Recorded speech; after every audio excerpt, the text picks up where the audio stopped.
So today is it's the same kind of video that I normally do. It's a review of a book that I really liked or didn't like. But this book I did like, but yeah, it's the same. But I'm uploading it on a different day because I got this book last week and I haven't had any time to actually sit down and record this review. I managed to type up a review, if you guys have seen it on my blog, but I haven't actually been able to record this for you. So here it is. This is my review on Bonfire by Krysten Ritter, and I really, really hope you enjoy it. So here we go.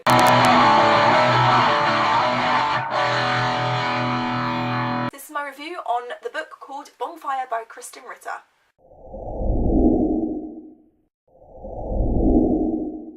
Nothing burns as bright as the truth. It's been 10 years since Abby Williams left home and scrubbed away all evidence of her small town roots. Now working as an environmental lawyer in Chicago, she has a thriving career, a modern apartment, and her pick of meaningless one-night stands. But when a new case takes her back home to Barrens, Indiana, the life Abby painstakingly created begins to crack. Tasked with investigating optimal plastic, town's economic heart, she begins to find strange connections to a decade-old scandal involving the popular Kaycee Mitchell and her friends just before Kaycee disappeared for good. But as Abby tries desperately to find out what happened to Kaycee, troubling memories begin to resurface and she begins to doubt her own observations. And when she unearths an even more disturbing secret, her search threatens the reputation and lives of the community and risks exposing a darkness that may consume her.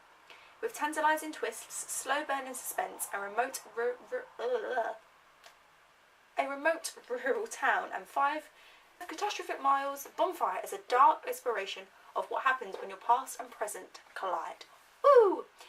That was really, really cool. Okay, so for those of you who don't know who Krysten Ritter is, she's an actress and she most recently has been in Jessica Jones and Defenders. But before that she's been in lots of different TV shows and films as well. She played a character called Lucy in Gilmore Girls as Rory's, one of her best friends at the time. So yeah, that's when I first started to see her in films and TV, and then she came on Jessica Jones and I was like, oh my god, you're from Gilmore Girls. And yeah, so she now decided to write a book called Bonfire, and I must say it is a very, very good book. So I follow her on Instagram and I basically felt like a VIP because I got access to all of the things that she was talking about it, any spoilers, any live things that she was doing. Unfortunately I don't live in America, so I can't actually do her book tour, but I got to see photos of that as well, so I did feel like a VIP. The review of the book it was really, really good. I don't normally read thrillers. I normally stick to sci-fi and fantasy, although I have started to read some thrillers and some crime books. And you'll start to see those reviews coming up as well, because I do want to read different things and I do like them. But this was very, very different to something that I normally would like to read. And I must say, it was very good. So the main characters of the book was Abby Williams, and she basically, like the blurb says, she's now an environmentalist lawyer who lives in Chicago, and she left school, she pursued her career in law and moved to Chicago, and that is where she is at the moment. So she's from a place called Barrens, Indiana, and it's sort of like a town that nobody knows about, this place called Barrens. It's started to become on the market now, it's started to become on the map now through this company called Optimal Plastics. And they basically do the water, they do other stuff as well, but it's mainly the water that they do, and they've started to invest a lot of their money into the town, like their community halls and other various things that they've been doing as well.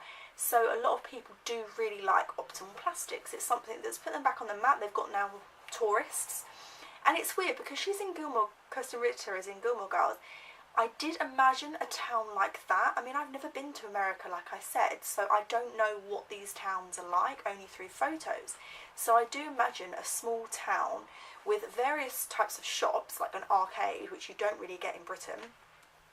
And that's what I imagine, and that is exactly what the town is like.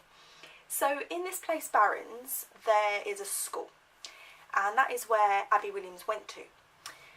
So when it was her last year at school, this girl called Kaycee Mitchell disappeared. Some people think she ran away. There's a suspicion that perhaps she was killed or she died or something happened to her, but she just vanished. She kept complaining that whole year, or half of the year, I'm not sure how long, but she started to complain how long. She started to complain that she was sick.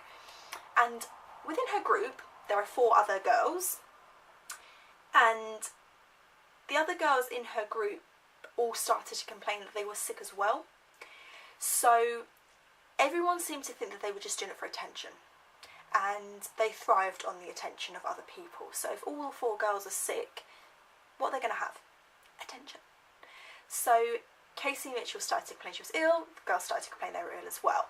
The girls then admitted later on that it was actually a hoax and that they were pretending, but Kaycee Mitchell never admitted she was joking. And it turns out that she started to be sick, and Abby saw that she was sick in the toilets and started to question, was she pretending or was she actually sick?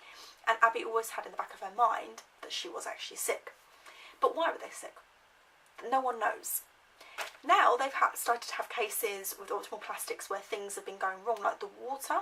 So they start to believe that perhaps optimal plastics has something to do with Kaycee's disappearance and what happened to her. So like I said, nobody knows what happened to Kaycee. One of her best friends called Misha Dale, and she is asked by Abby at one point, are you in contact with her? And she says no. There's another guy called Brent O'Connell, and the same thing with him. Do you know anything about what's going on with Kaycee? Have you spoken to her? The answer again is no. So nobody knows where she is. Not even her father knows where she is. But the problem with this is Abby doesn't know if they're telling the truth or if they're lying. She has to try and work that out. But she's forgetting also that she's there to investigate optimal plastics. That's what her job has sent her there to do. So she has to investigate this place called Optimal Plastics, find out what it is that's going on with them, because she's an environmentalist lawyer, and obviously if they're mucking about with the water, it's an environmentalist problem. So that's why she's there. Throughout the book, you start to learn a little bit more about Abby and the reasons as to why she left Barrens. You find out stuff about her family, you find out about her friends.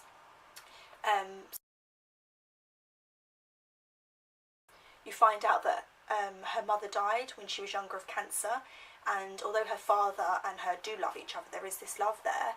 There is times when you can see why Abby didn't like her father through the flashbacks. He was very much God, and your mother is now one of God's angels, and then later on he starts to question his religion. Now what I liked about the book is there were flashbacks. You learn throughout the book that Kaycee Mitchell was actually one of Abby's best friends when they were school kids. Both of them don't have their mothers around. Both of them just have their father. And they used to play games, they used to go out, Abby had a dog, they used to have fun with each other. But Kaycee wasn't always so nice to Abby, even when they were younger. When they get to high school, Kaycee starts to join with her other 3 friends, a little bit like Mean Girls, and they stop talking to Abby. They start picking on her, start being mean to her. And when her dog dies or is killed,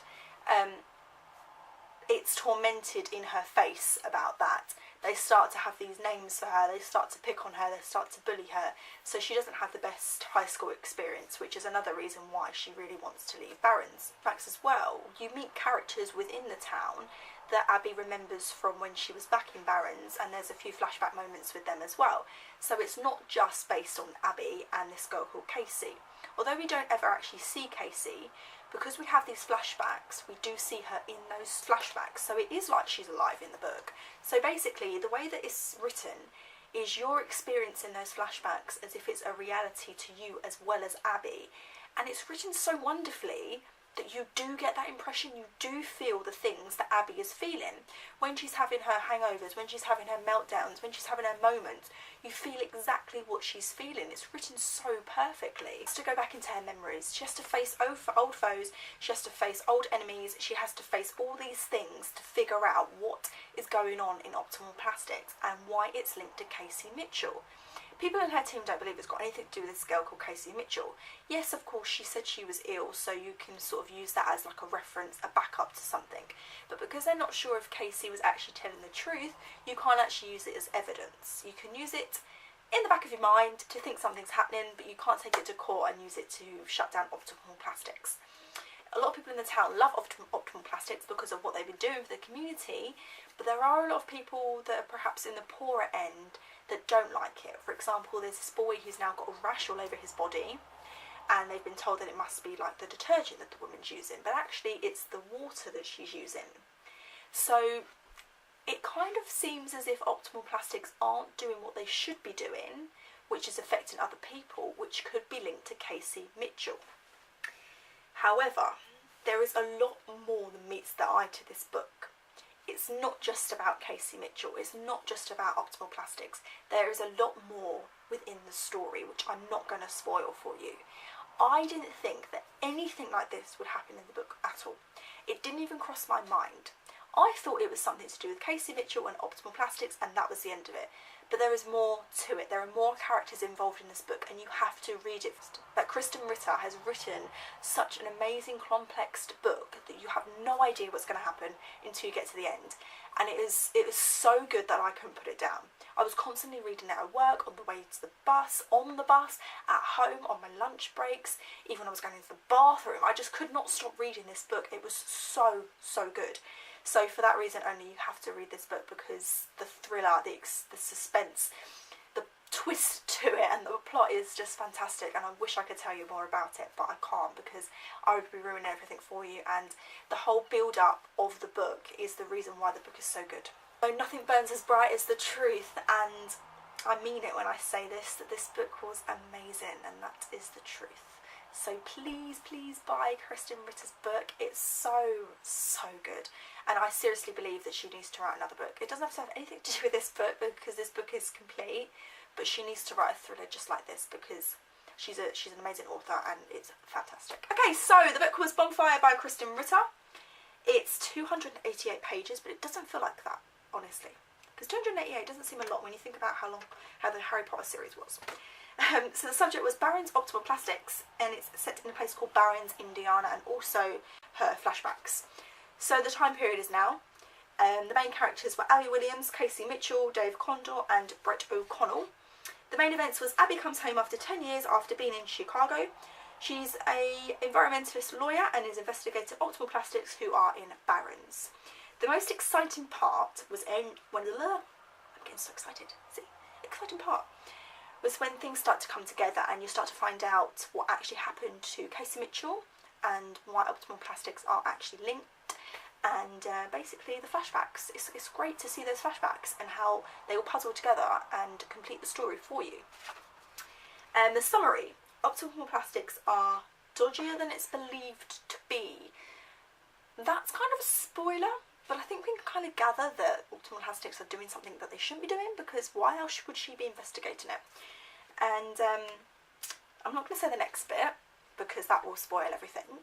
But let's go back to what I said earlier, that the book has got a lot more than it seems. So let's just say that. My favourite part was the flashbacks. I really enjoyed the flashbacks because, like I said earlier, they really do come to reality for you. Like, the way that it's written, you imagine that that is happening right now. You are actually Abby and you're imagining your flashbacks, and it's kind of like that memory thing where you have false memories and you start to think, oh my god, that's actually weird, like, is that my flashback or is it hers? And my review overall was it was a great story.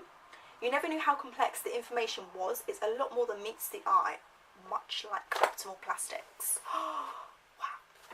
So, Bonfire. I don't know, I'm holding up 10, so I'm going to give it 10 stars.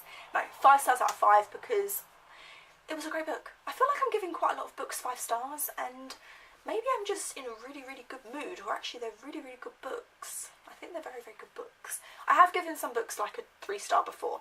I feel like if I give a book anything less than a 3-star, I feel like I'm being really mean.